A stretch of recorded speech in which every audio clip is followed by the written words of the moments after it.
Hello बच्चों, क्या हाल चाल। आप सभी का स्वागत है हमारे यूट्यूब चैनल स्मिथ केमिस्ट्री वाला में। और भाई आज हम बॉटनी का लेक्चर पढ़ेंगे और बॉटनी के लेक्चर में हम आज पढ़ेंगे मोस्ट इम्पोर्टेंट टॉपिक जो कि 2021 में जो बीएससी सेकेंड ईयर के लिए ये लेक्चर है। और उसमें भी आज हम पढ़ेंगे फैमिली रोजेसी। मैंने ये राइट डाउन इसलिए कर लिया है क्योंकि आपके लिए जो टाइम बचत है वो हो जाएगी, आपको जल्दी टॉपिक हो जाएगा। ये वाला सबसे ज़्यादा इंपॉर्टेंट रहता है रोजेसी फैमिली, और ये प्रत्येक साल कुछ ना कुछ थोड़े बहुत नंबरों में देखने को मिल जाता है। और इस साल आपके लिए वेरी मोस्ट इंपॉर्टेंट है रोजेसी फैमिली। तो फैमिली ये रोजेसी है और इसका हम क्लासिफिकेशन पढ़ते हैं। तो क्लासिफिकेशन में क्या होता है, फाइलम जो है एंजियोस्पर्म है। एंजियोस्पर्म का मतलब होता है वे पौधे जो अपना जनन पुष्पों के द्वारा या परागकण के द्वारा करते हैं। वो किस फाइलम में आते हैं? एंजियोस्पर्म में आते हैं। सब फाइलम डाइकोटाइलेडोन होते हैं। डाइकोटाइलेडोन का मतलब क्या होता है, जब ये अंकुरित होते हैं, जब इनके बीजों को बोया जाता है तब ये अंकुरित होते हैं तो अपने अंदर से दो बीज पत्र निकालते हैं। इनको बोलते हैं डाइकोटाइल, यानी कि दो बीज पत्री होते हैं। कैसे होते हैं? दो बीज पत्री। जब ये अंकुरित होते हैं तो दो पत्रों को निकालते हैं। ओके, डिवीजन है लेगिनेसी और ऑर्डर है रोजेल्स और फैमिली है हमारी रोजेसी। अब रोजेसी फैमिली में हमारा क्या क्या चीज़ आती है वो थोड़ा सा डिस्कस करते हैं। आलू बुखारा हमारा डिस्कस करते हैं, उसी में आता है। सेब हमारा उसी फैमिली में आता है, रोजेसी फैमिली में आता है। तुम्हारा रोज है, जो गुलाब का फूल है, वो भी तुम्हारा रोजेसी फैमिली में आता है। चलिए भाई आगे भाई। तो इस फैमिली के अंतर्गत 115 कितने वंश है? 115 और 3200 जातियां हैं, मतलब उसकी जातियां पाई जाती हैं। भारत में ये प्लांट मतलब ये पूरे विश्व में पाई जाती है। प्लेटोन का मतलब क्या होता है? विश्वव्यापी होते हैं। ये जो पौधे हैं वो कैसे होते हैं? विश्वव्यापी है। इस फैमिली के जो पौधे पूरे विदेशों में पाए जाते हैं। और ये कहाँ पाया जाता है? शीतोष्ण प्रदेशों में पाए जाते हैं, एरिया में। भारत में ये नॉर्थ हिमालय यानी कि उत्तरी हिमालय में सबसे ज्यादा पाए जाते हैं। ठीक है, अधिकतर मिलते हैं। अब आता है वेजिटेटिव कैरेक्टर। वेजिटेटिव कैरेक्टर का मतलब होता है उसके कायकीय लक्षण।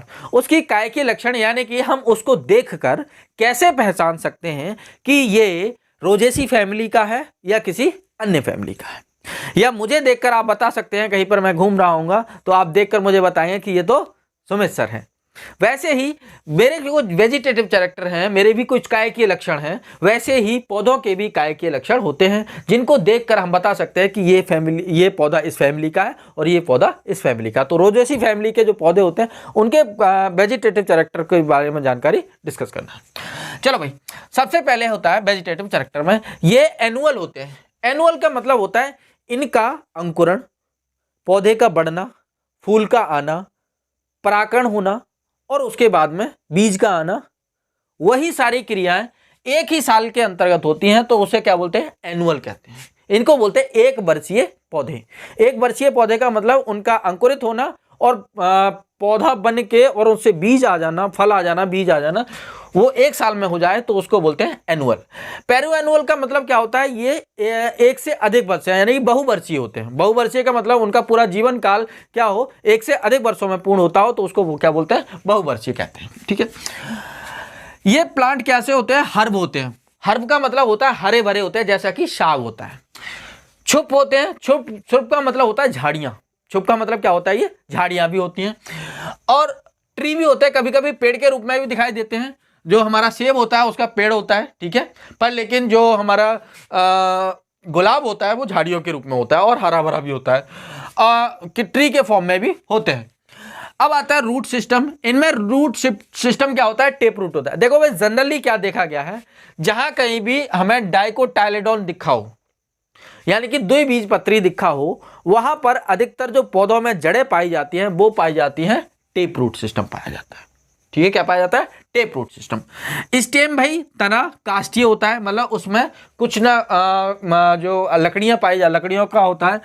शाकीय होता है, हरा भरा भी होता है। आपने गुलाब की डंडी देखी होगी, वो कैसी होती है, हरी भरी होती है। इरेक्ट यानी कि सीधे होते हैं, उनमें सीधे होते हैं। कुछ ऐसे पौधे होते हैं जो कि क्रम्पिंग करते हैं। सिलेंड्रिकल होता है, कुछ में तना क्या होता है, सिलेंड्रिकल, मतलब और पास ये कठोर होता है और बीच में ये क्या होता है, खाली होता है, उसको बोलते हैं सिलेंड्रिकल होते हैं। और ब्रांच होता है और शाखाओं में बटा हुआ होता है। लीव्स हमारी क्या होती है, सिंपल होती है। जो हमारे जो पौधों में जो रोजेसी फैमिली है उसमें लीव कैसी होती है, सिंपल लीव। सिंपल लीव का मतलब क्या होता है, इस प्रकार से, बिल्कुल सिंपल लीव, ऐसे करके इस प्रकार से सिंपल लीव होती है। ठीक है, बिल्कुल सिंपल सिंपल होती है। अल्टरनेट होती है, मतलब एक पत्ती लगने के, एक जगह छोड़ने के बाद में फिर आगे के लिए लगती है। कैसे, देखो अल्टरनेट का मतलब क्या होता है, यहाँ पर मिटा के मैं फिर से कर दे रहा हूँ। जैसे कि हमारे पास में एक डाली, मतलब डंडी है, और डंडी में एक पत्ती हमारी ये वाली है। फिर आगे बढ़ेंगे, इसका अपोजिट क्या बात करेंगे तो अपोजिट ऐसे होती है, बिल्कुल जस्ट इसके बराबर में, ये होती है अपोजिट। और यह ना होकर ये क्या करते हैं, थोड़ी दूर रुककर फिर आगे बढ़ के फिर ये निकलती है, तो इसको बोलते हैं अल्टरनेट, मतलब एक के बाद एक का स्थान छोड़ने के दूसरी अगली पत्ती लगी हो तो उसको बोलते हैं अल्टरनेट होती है। कंपाउंड होती है, अपोजिट होती है। अपोजिट का मतलब ये पत्ती के इसके जस्ट यहां पर हो तो उसको बोलते हैं अपोजिट। जलिकाबद्ध होती है, मतलब जो सिरा जो होती है वो क्या होते हैं, जाल में बटे होते हैं, सिरा बिनने होता है। ठीक है। फ्लोरल कैरेक्टर यानी कि पुष्पों के गुण क्या होते हैं वो थोड़ा सा और डिस्कस कर लेते हैं। तो भाई पुष्प क्या होता है, एक पुष्पक्रम होता है, एक पुष्पक्रम रेसिम प्रकार का होता है। एक्सिलरी मतलब अकेला भी हो सकता है, और साइम प्रकार का होता है, पुष्पक्रम हो सकता है। कैसा होता है, रेसिमस और एक्सिलरी साइम प्रकार का। एक्सिलरी का मतलब क्या होता है, एक पत्ती के सहारे से निकला हुआ पुष्प। ये हमारी क्या है, जैसे कि ये हमारी यहाँ से हमारी एक पत्ती है और यहाँ से क्या हुआ, एक पुष्प फ्लावर निकला हुआ होता है, तो उसको बोलते हैं एक्सिलरी साइम प्रकार का पुष्प होता है। ठीक है। अगला है तुम्हारा बी फ्लावर। इसमें फ्लावर छोटे व बड़े हो सकते हैं। कैसे होते हैं, छोटे भी हो सकते हैं और बड़े भी हो सकते हैं। एग्जाम्पल देखेंगे भाई। एग्जाम्पल में हमारा गुलाब का फूल क्या होता है, बहुत ही बड़ा होता है, पर लेकिन तुम्हारा जो आलू बुखारे का होता है वो छोटा होता है, छोटे व बड़े होता है, तथा रेगुलर होते हैं, मतलब रेगुलर होते हैं। हार्म फॉर डिट होते हैं, पेंटामेरोस होते हैं, हार्म फॉर डिट, ठीक है, और पेंटामेरोस, यानी 5 भागों में होते हैं। एक्टिनोमॉर्फिक होता है। एक्टिनोमॉर्फिक का मतलब क्या होता है, जब हम पुष्प को मध्य भाग से काटते हैं, जब हम किसी पुष्प को मध्य भाग से काटते हैं तो उसके दोनों भाग क्या होते हैं, एक दूसरे के बराबर होते हैं, तो उसको बोलते हैं एक्टिनोमॉर्फिक। हम कहीं से भी काट लें, इस पुष्प को कहीं से भी काट लें और दोनों भाग क्या हो, एक दूसरे के बराबर होते हैं, उसको ही बोलते हैं एक्टिनोमॉर्फिक।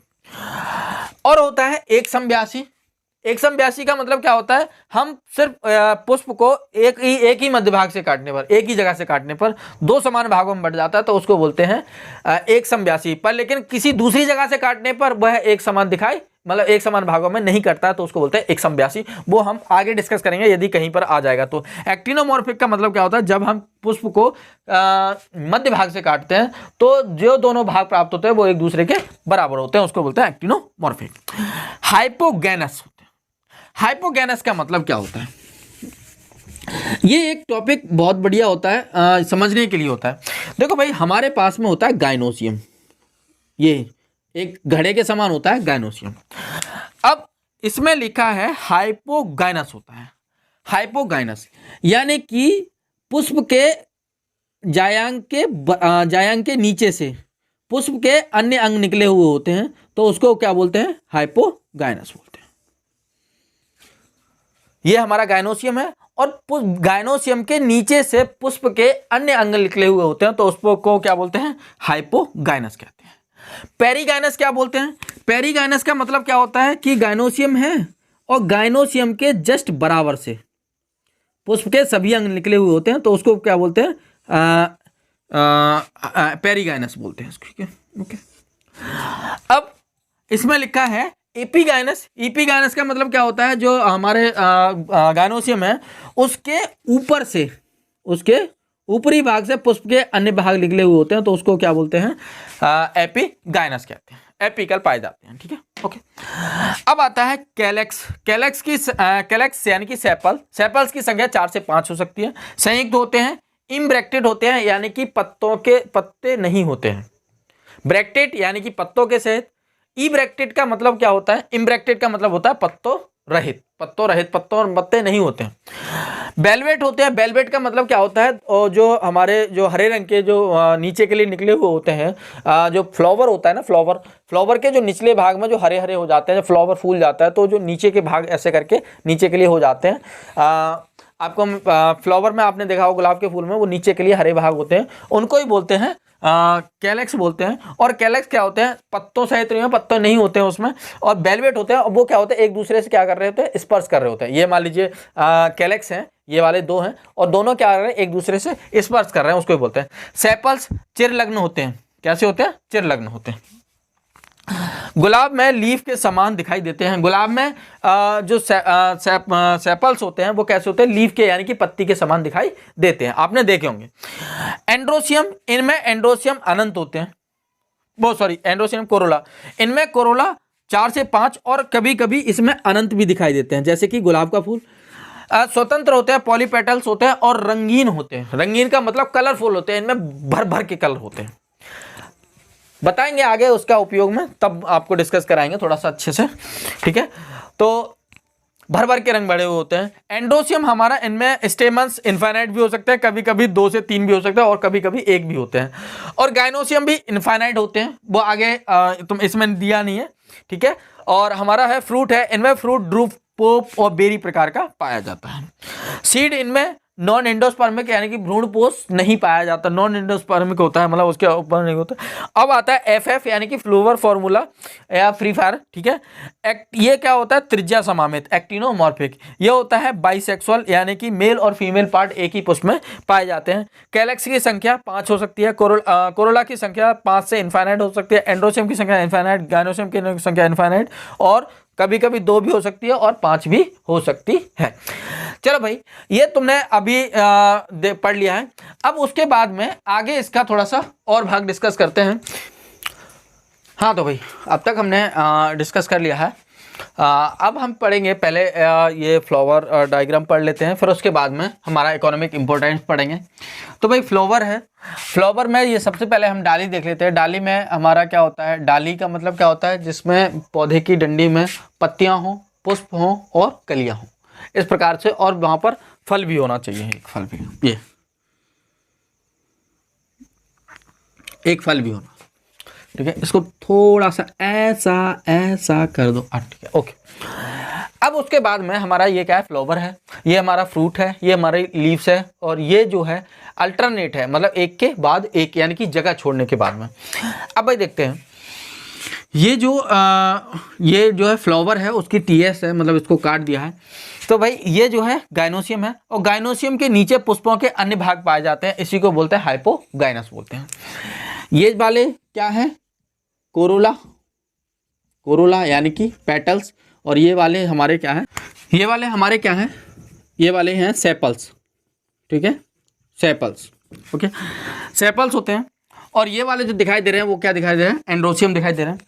अब इसमें हमारे जो फ्लावर होता है उसमें जो सेपल्स की संख्या होती है वो होती है 5, 1 2 3 4 5, और हमारा पेटल्स की संख्या भी कितनी होती है, 5, 1 2 3 4 5, और हमारा एंड्रोसियम की संख्या अनंत होती है, और गाइनोसियम की संख्या 2 भी हो सकती है, 3 भी हो सकती है, और 5 भी हो सकती है, और कभी कभी 1 भी देखने को मिलती है, और इनफाइनाइट भी हो सकती है।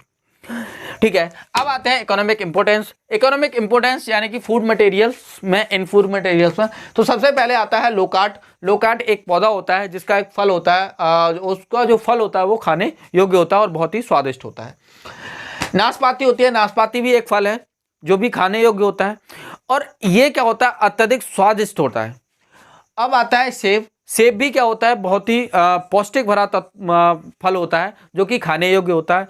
जितना ये पौष्टिक फल होता है उतने ही जहरीले इसके बीज होते हैं। कहने का मतलब फल जो है वो फल तो बहुत ही ज़्यादा स्वादिष्ट है, पर लेकिन जो सेब होता है, सेब के अंदर जो बीज पाए जाते हैं वो बीजों से हाइड्रोजन साइनाइड निकाली जाती है।